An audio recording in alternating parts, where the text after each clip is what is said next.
তত্ত্বাবধায়ক সরকার ব্যবস্থা ফিরিয়ে আনতে করা আপিল শুনানির নবম দিনের শুনানি শেষে আগামী মঙ্গলবার পর্যন্ত শুনানি মুলতবি করেছে আপিল বিভাগ।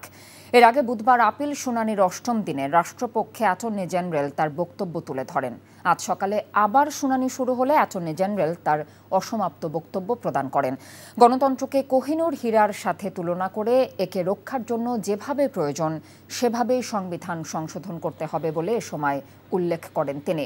আর গণতন্ত্রকে নস্যাৎ করতেই রাজনৈতিক উদ্দেশ্যে আওয়ামী লীগ সরকার বিচার বিভাগের মাধ্যমে তত্ত্বাবধায়ক সরকার ব্যবস্থা বাতিল করেছিল। তিনি আরও বলেন, তৎকালীন প্রধান বিচারপতি খায়রুল হক উন্মুক্ত আদালতে পরবর্তী দুটি নির্বাচন তত্ত্বাবধায়ক সরকারের অধীনে হতে পারে বলে রায় দিয়েছিলেন, কিন্তু সংক্ষিপ্ত রায়ে তা বাদ দেয়া হয়, যা আইন বহির্ভূত।